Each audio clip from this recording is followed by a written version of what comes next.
आपका फेवरेट जो है वो रोल मॉडल जिसको आपने देख के क्रिकेट स्टार्ट की हो वो कौन है? और दूसरा पाकिस्तान टीम में ऑलराउंडर कहा जाता है बहुत ज़्यादा हैं, तो क्या आप आपका रोल मॉडल जिसको क्रिकेट देख के आपने स्टार्ट किया? मैंने तो क्रिकेट में मैं दोबारा वापस आया तो धोनी को देख के, क्योंकि मतलब like after watching that thing that the story was quite similar, क्योंकि मैं भी जॉब कर रहा था, वो भी जॉब कर रहा था. सो आई फेल्ट कि यार ये भी एक इंसान है जो कि इसने भी एक हिस्ट्री क्रिएट कर दिया है, तो मैं भी तो normally like simple human being मैं भी हूँ, तो हो सकता है कि क्या पता कि मैं भी इसी पाथवे पे जा सकूँ, लेकिन उसकी मेहनत बहुत ज़्यादा करनी पड़ेगी जिससे कि मतलब बाकी सारे नहीं किया. But that's only fact, like I just came to cricket world again just because of MS Dhoni. है कि मैं इंस्पायर हूँ एक इंडियन क्रिकेटर से बहुत ज्यादा. उनकी और मेरी जर्नी समझ लें तो सेम ही है. इस बारे में आप क्या कहेंगे? यार उनसे जिनका नाम लिया वो है M S Dhoni. Dhoni. M S Dhoni से वो अकेले नहीं, बहुत जनरेशन इंस्पायर है. और क्रॉस बॉर्डर है भारत से. बॉलिंग उस्मान तारिक की ग्रेट बॉलिंग थी, पहला मैच खेल रहे थे ये दोनों ने, थोड़ी सी इज्जत रखवा ली बॉल के साथ. और ये पिच पे स्पिन भी ज्यादा थी जब पाकिस्तान बॉलिंग कर रहे थे, क्योंकि गेंद ग्रिप हो रहा था और स्पिन हो रहा था, क्योंकि थोड़ी सी वेटनेस थी पिच पे. सो वो 5-6 साल पहले जब लास्ट एक 2 सीज़न में खेल रहा था फर्स्ट क्लास सीज़न, तो उस टाइम पे भी कंफर्म नहीं था कि हमने कौन से बॉल के साथ खेलना है, कोकोबूरा के साथ खेलना है, ग्रेस के साथ खेलना है या ड्यूक के साथ खेलना है. तो एक तो रीज़न ये है कि आप जब तक आपके सिस्टम में कंसिस्टेंसी नहीं होगी, आपके बिफोर द सीज़न आप प्रिपेयर नहीं होंगे, वहाँ पे बॉल्स काफ़ी सारे चेंज हो गए. उस्मान तारिक का मैंने एक वीडियो किया था, आपको याद होगा. वो उस्मान तारिक के बारे में लोगों को बता दूं कि वो बहुत ज़्यादा नहीं खेले हुए डोमेस्टिक क्रिकेट. तो मैं ये समझता हूँ कि गेम प्लान बेहतर करना है, आपको बैटिंग इंप्रूव करनी है, आपको टेक्निकल एतबार से अपनी बैटिंग इंप्रूव करनी है, और आपको आउट क्रिकेट किस मौके पे क्या करना है, स्मार्टनेस चाहिए. ये बेसिक स्मार्टनेस नहीं थी जिसकी वजह से विकेटें भी गिरती गई. अब वो जिसकी इतनी इंपॉर्टेंस हो, दो कंट्रीज हो जिनकी राइवलरी भी है, और वहाँ पे आप इस तरह के डिसीजंस लें, तो ये बहुत बड़ी हिमाकत है और नाअहली है. तो डेफिनेटली हमें जो मैच हारे हैं हम उसका एक्सेप्ट करते हैं कि वी लॉस्ट इट, और it was due to the poor performance of the team, of the selectors. और मैं समझता हूँ कि आगे तक जो भी लोग इसमें इन्वॉल्व रहे हैं, और उनको अभी जैसे आगे हमारे अभी मैच बाकी हैं, तो पिक्चर अभी बाकी है मेरे दोस्त, तो इंशाल्लाह हम यही बात जी यही बात मैं कर्नल साहब आपसे पूछती हूँ. पिक्चर अभी बाकी है मेरे दोस्त, ये कहा है मेजर साहब ने आपको. तो आपको क्या लग रहा है कि आप लोगों ने अंडर प्रेशर कर दिया था पाकिस्तान की टीम को, क्योंकि वो शेक हैंड फिर नहीं हुआ? लेकिन मैं आपको 2-4 क्रिकेटर्स के नाम बताता हूँ, उनको इक्वली प्यार मिलता है पाकिस्तान से भी आज भी, इन सब चीज़ों के बावजूद. और ऐसा नहीं है कि वो अपने भारत के हुब्बुल वतन मतलब पेट्रियाटिक नहीं है, वो हैं. मिसाल के तौर पर एम एस धोनी, सौरव गंगोली, ठीक है, कपिल देव. मैं अगर किसी की बहुत रिस्पेक्ट करता हूँ, मैं इनमें ये सब क्रिकेटर्स आते हैं, कपिल देव की खासकर. मैं देखा था टीवी चैनल पे बैठे हुए हैं, उनको बड़ा वो पता ही है, वो करते हैं, वॉक करते हैं, क्या बोले पाकिस्तान के ऊपर, बड़ा मीठा बोला वो बंदा. ऐसा नहीं है कि पाकिस्तान की उसको फैन फॉलो, वो मतलब क्या एज है उनकी, कहाँ पे वो लड़कपन, हम जैसे लोगों की तरह, हम क्या लड़कपन नहीं है, बट पॉइंट इज कि हम जैसे की तरह उनको कोई व्यूज या कोई चीज़ नहीं चाहिए. वो लोग सोचते हैं ना कि फलां क्रिकेटर फलां की तारीफ कर रहा है, उसको कोई व्यू चाहिए. ऐसा कोई, वो एक लेगेसी कैरी करते हैं का मेंटेनेंस प्लस परफॉर्मेंस का माइंडसेट, और उसके मुताबिक प्लानिंग और चीज़ों को ऑर्गेनाइज करना शुरू कर देते हैं. अब वहाँ से जब आपकी परफॉर्मेंस देखते हैं तो आपको बहुत सारे चैलेंजेस आते हैं, आपकी लर्निंग्स होती हैं, आपकी अचीवमेंट्स होती हैं, आपके रिवॉर्ड मिल रहा होता है, ये सारी चीज़ें आपके सामने चल रही होती हैं. जो स्पोर्ट्स स्टाफ है वो आपको देख रहा होता है कि आपके साथ कौन कौन सी अच्छी चीज़ें चल रही हैं और कौन कौन से एरर्स साथ में आना शुरू हो गए हैं. आपकी सोच तब्दील हो रही है, या एक्शन में कुछ चेंजिंग आ रही है, या फिटनेस फटीग आ रही है, इंजरी चल रही है, वो सारी मॉनिटरिंग कर रही होती है. तो स्पोर्ट्स स्टाफ की तरफ से मॉनिटरिंग सिस्टम बहुत वो अलर्ट होता है, और प्लेयर्स की तरफ से जो है वो परफॉर्मेंस और मेंटेनेंस वो चल रहा होता है, ताकि उसने अपने प्लान्स को एग्जीक्यूट करना और फिर परफॉर्मेंस देकर रिवॉर्ड लेना है. जैसे ही सीजन खत्म होता है तो उसके बाद आपका एक कपिल देव यार नाम है, और उनके ऊपर बात कौन करेगा, कुछ मामा गाजानी करेगा. उनके ऊपर इमरान खान बात करते हैं, उनके ऊपर सरवीव रिचर्ड बात करते हैं. ये वो कैलिबर है, इसलिए वो छोटी मोटी बातों के ऊपर करते नहीं. सौरव गंगोली हुए, कपिल देव हुए, एम एस धोनी हुए, इवन आपने कभी सचिन तेंदुलकर को नहीं देखा होगा, ठीक है, रोहित शर्मा. ये वो लोग हैं जो इंस्पायर करते हैं जनरेशन को. आज अगर पाकिस्तान के अंदर कोई कीपर बनना चाहेगा, कोई बैट्समैन बनना चाहेगा, तो क्या वो इंस्पायर नहीं करेगा कि विराट कोहली जैसा बने, एम एस धोनी जैसा कप्तान को हमें मिले, ठीक है. इवन के इंडिया के अंदर क्या इंस्पायर नहीं करते वसीम अकरम या वकार यूनुस, करते हैं, ठीक है. तो ये इनको, वही मैं कहता हूँ, जो जितना बड़ा होता है ना उतनी बड़ी रिस्पॉन्सिबिलिटी कैरी करता है. अब आते हैं उस्मान तारिक, तो पहुंच जाएगा. नहीं, अब कल के मैच के लिए भी बारिश की दुआ मांगे वासिद भाई, जो फिर सुपर 8 के लिए भी दुआ मांगे. नहीं, उसमें बारिश की दुआ नहीं कर सकते ना, उसमें तो बाहर हो जाएंगे. नहीं, लेकिन अब ये वक्त आ गया कि हम नमीबिया के लिए भी बारिश की दुआ मांगेंगे.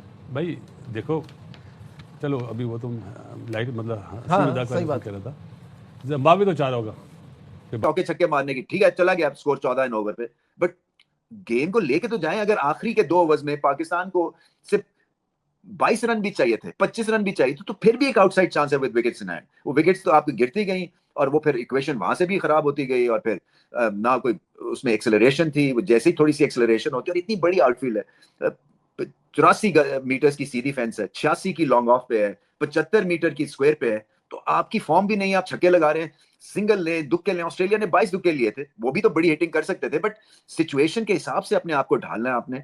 और अभी आज प्रेस कॉन्फ्रेंस में उन्होंने जिक्र भी किया, उस फिल्म में क्या वो सीन देखते हैं कि एम एस धोनी यूं बैठे हुए हैं रेलवे ट्रैक के ऊपर, ट्रेन चल रही है, बारिश, वो जाहिर सिनेमैटिक सीन दिखाना होता है, बट एक चीज है, एम एस धोनी कहते हैं यार क्रिकेट को एक चांस देते हैं, क्या मैं कलेक्टर बनाऊं, इसी तरह जिंदगी गुजर जाएगी, वो भाग के ट्रेन पे बैठ जाते हैं। तो उसी दिन उस्मान को भी लगा कि यार मैं भी एक चांस देके देखता हूं क्रिकेट को, उन्हें चांस दिया, वापस पाकिस्तान गए, इफ्तिखार अहमद के साथ नेट पे बॉलिंग करनी, वो वीडियो वायरल हो गई, क्लबों में खेला, रमजान टूर्नामेंट होता है, जैसे अभी रमजान एक दिन में आ रहे हैं, तो वो टूर्नामेंट होता है कराची के अंदर, बहुत बड़ा टूर्नामेंट है, उसमें खेले, लोगों की नजरों में आए, फिर इस तरह आते घुमाते वो कोयटा वाले हैं, जो कोयटा ग्लैडिएटर की टीम है, वो कराची के हैं बेसिकली, वो देखते हैं कौन अच्छा लड़ गया, उन्होंने टीम में डाला, पीएसएल से क्लिक हुए, पीएसएल से दुनिया भर की लीग खेली, दुनिया भर में इनके सीपीएल खेले, 10 मैचेस में 20 विकेट हैं, आईएलटी के 2 नॉकआउट मैच खेले, 2 में 5 विकेट्स हैं, बस फिर कहाँ पकड़े गए वो। प्लस उसके साथ फिर ये भी आ रहा था टीमों की भी, और डिफरेंट जो टीम्स के कोचेस थे उनकी भी सजेशन थी, प्लस पीसीबी में भी जो डायरेक्टर्स बैठे हुए डोमेस्टिक के, उनकी भी सजेशन थी कि आप इसके साथ आप पिचेस भी चेंज कर ले।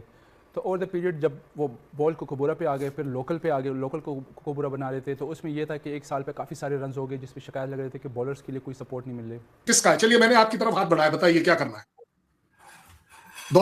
दोनों में से किसका हाथ मेरी तरफ आया? ये देखिए, ये वो नहीं बोल रहा, नदीम नहीं बोल रहा है, ये फौजी अफसर बोल रहा है। वो बोल रहा है कि हाथ कोई भी बढ़ा सकता था, कोई भी बढ़ा सकता था हाथ। कहने का मतलब ये है कि अगर हाथ नहीं मिलाया गया तो शायद दोनों ने नहीं मिलाया। ये किसी एक को ब्लेम नहीं किया जा सकता। जिस तरीके से बोला जा रहा है कि इंडिया ने फिर से हाथ नहीं मिलाया। ऑफ द मार्क बॉलर गया तो एज अ बैटर आपको पता होता है कि कोई लंबा चौड़ा आदमी आ रहा है, दौड़ता हुआ, बाल हिल रहे हैं उसके। अब वो भी सिनेरियो थोड़ा डिफरेंट हो गया है, जो I don't know eating habits हैं या ग्रोथ है या building towards body and muscle, सब कुछ डिफरेंट है, चॉइसेस चेंज हो गई। ये में चांस लेना चाहिए, चांस लेना चाहिए। उन्होंने फिर कहा कि वो एम एस धोनी की फिल्म है जिसने मुझे इंस्पायर किया, और मेरी और एम एस धोनी की स्टोरी सेम है। मैंने मेहनत पर्सपेक्टिव में कहा, जाहिर है एम एस धोनी जो अचीव किया वो तो अभी ये तो स्टार्टर है, ठीक है ना, सो उनका 10% भी अचीव कर लें तो उनके लिए चांस लेना चाहिए। चार पॉइंट इज कि आपने जिंदगी में जो एम बनाया है ना, आप चांस तो दो उस एम को। मतलब ये है, मैं अक्सर एक बात करता होता हूँ कि अब पाकिस्तान टीम हारती है, जैसे अब इंडिया से हारी, लोग कहते हैं ये मोटिवेशन स्पीकर बुला लो, साइकोलॉजिस्ट बुला लो। मैं हमेशा कहता हूँ क्रिकेटर से बड़ा मोटिवेशन स्पीकर कोई हो ही नहीं सकता, कोई नहीं हो सकता। अब आप जायसवाल की, मुझे आप एक बात बताइए, ये शो करते में अगर नदीम हाथ बढ़ा सकता है या मैं पहले बढ़ा सकता हूं, इसका मतलब क्या है? इसका मतलब बड़ा अच्छा निकाला जा सकता है अगर निकालना चाहें। कहने के लिए आपके यहाँ ये भी बोला जा सकता है कि कर्नल साहब कमजोर पड़ गए, नदीम साहब जो है वो इमोशनल हो गए, इसलिए दोनों ने हाथ बढ़ा लिया। बात ऐसे नहीं होती है, हाथ दोनों के बढ़ाने से ही मिलेगा, अपने आप नहीं मिलेगा। बारिश ना रुके, बारिश ना रुके। और जिम्बाब्वे ने क्रिकेट अच्छी खेली है, लगता नहीं था एक जिम्बाब्वे की वो टीम, और एकदम आके आईसीसी इवेंट पे उन्होंने, यार जो ऑस्ट्रेलिया को हराया ना, उन्होंने दिल जीते। ये नहीं देखा कि हम छोटी टीम है, बिल्कुल तो क्लास, जिस तरह वो नेपाल ने पहला मैच खेला था इंग्लैंड का, दिल जीते। तो ये क्रिकेट है, हमें भी अब इस तरह खेलनी चाहिए। और 2 मैचेस में दोनों जीते हुए। अब आई डोंट थिंक कि वो इस वक्त भी ये सोच रहे होंगे कि मैच ना हो, जितनी कमांडिंग क्रिकेट खेली, और कुछ एक कंसिस्टेंसी, एक थोड़ी सी नॉर्मल तरह से बैटिंग करने की जरूरत थी। इसीलिए मैं डिसअपॉइंटेड ज्यादा हूं बाबर आजम के ऊपर, क्योंकि उनके मतलब की ये पिच थी और उनके मतलब की इनिंग्स चलनी चाहिए थी कि सीधा खेलते, थोड़ी देर एब्जॉर्ब करते प्रेशर, और फिर एक पार्टनरशिप अगर 40-50 की लगती, उसके बाद अपनी रेंज को वो एक्सपैंड करते। बट एनीवे, कहने की बात यह है कि दिल दुखा हुआ है, सो अगर ज्यादा क्रिटिसिज्म कर दिया है तो मैं माफी चाहता हूं। But yes, why can't we see the picture? एक समय वो होता था जब हम या पाकिस्तान किसी भी फाइनल से आउट हो जाते थे, और अगर पाकिस्तान या इंडिया फाइनल खेल रहा है, चाहे ऑस्ट्रेलिया के अगेंस्ट, वेस्ट इंडीज के अगेंस्ट, किसी के भी against, why were we supporting that country, that is Pakistan? Why was Pakistan supporting India? आप बता दीजिए। दुश्मनी तो कहने के लिए अगर कह दे कोई, तो दुश्मनी तो बड़ी पुरानी है, लेकिन दैट इज वेयर हम लोगों ने सीखा था कि गेम के जरिए हम आपस में अभी भी रिलेशंस को मेंटेन कर सकते हैं, बिल्ड करें या ना करें। और इसीलिए मैं हर बार कहता हूं कि ये एक बहुत बड़ा डिजास्टर था। देखें, अफसोस होता है क्योंकि हर कोई चाहता है पाकिस्तान जो है वो जीते नहीं तो फाइट करे। देखें ना, फाइट जब नजर नहीं आती है तो एज अ क्रिकेटर मैं आपको बता सकता हूं कि तकलीफ होती है, क्योंकि हमें किताब में एक ही चीज बताई गई है कि आप हर दफा नहीं जीत सकते हैं मैच, मगर आप फाइट हर दफा कर सकते हैं और इंप्रूवमेंट अपनी गेम में ला सकते हैं। जब पता है कि इंप्रूवमेंट भी नहीं आ रही है और पहले से तय है कि पाकिस्तान जो है वो खड़े होने वाला नहीं है, ना बैट के साथ ना बॉल के साथ, तो फायदा क्या होता है इतने बड़े प्लेटफॉर्म का? फिर इतनी हाइप, इतनी ज्यादा पॉलिटिक्स, उसके बाद जो है आप इस तरह की परफॉर्मेंस दें, तो कई लोग तो सही कह रहे हैं कि खेलना ही नहीं चाहिए था। फिर बहुत सारे लोगों का ये भी एक अंदाजा है कि खेलने की क्या जरूरत थी अगर ऐसी परफॉर्मेंस देनी है। सो बहुत जगहों से पाकिस्तान को मार पड़ी है और इनको ये क्रिटिसिज्म लेना पड़ेगा और इससे सीखना पड़ेगा। पता नहीं किस तरह से सीखेंगे, बिकॉज जैसे मैंने कहा कि पिछले 3 सालों से यही बॉलिंग अटैक है और यही बैटिंग के साथ डिजास्टर है और यही बैटिंग ऑलमोस्ट है मासवा 1-2 चेंजेस के, और फिर से पाकिस्तान के बॉलर्स को मार पड़ जाती है। अच्छी थोड़ा सा पीरियड आता है जिसको आप कहते हैं recovery, rest, fun, you know, just to give yourself a time for your own life. अपनी फैमिली फ्रेंड्स के साथ आप रिफ्रेश होते हैं, थोड़ा सा सोचते हैं, जो कुछ अचीव किया आप उसको एंजॉय करते हैं, जो कुछ करने वाला है उसको आप फिर सोचते हैं। फिर जाके FTP अगर होता है तो आपका स्पोर्ट्स स्टाफ जो है ना आपको फिर उसमें ले जाता है डेवलपमेंट फेज में, कि जो लर्निंग्स थी उनको डेवलप करना है, जो इश्यूज थे उनको डेवलप करके फिर आपने आगे फिर चले जाना है।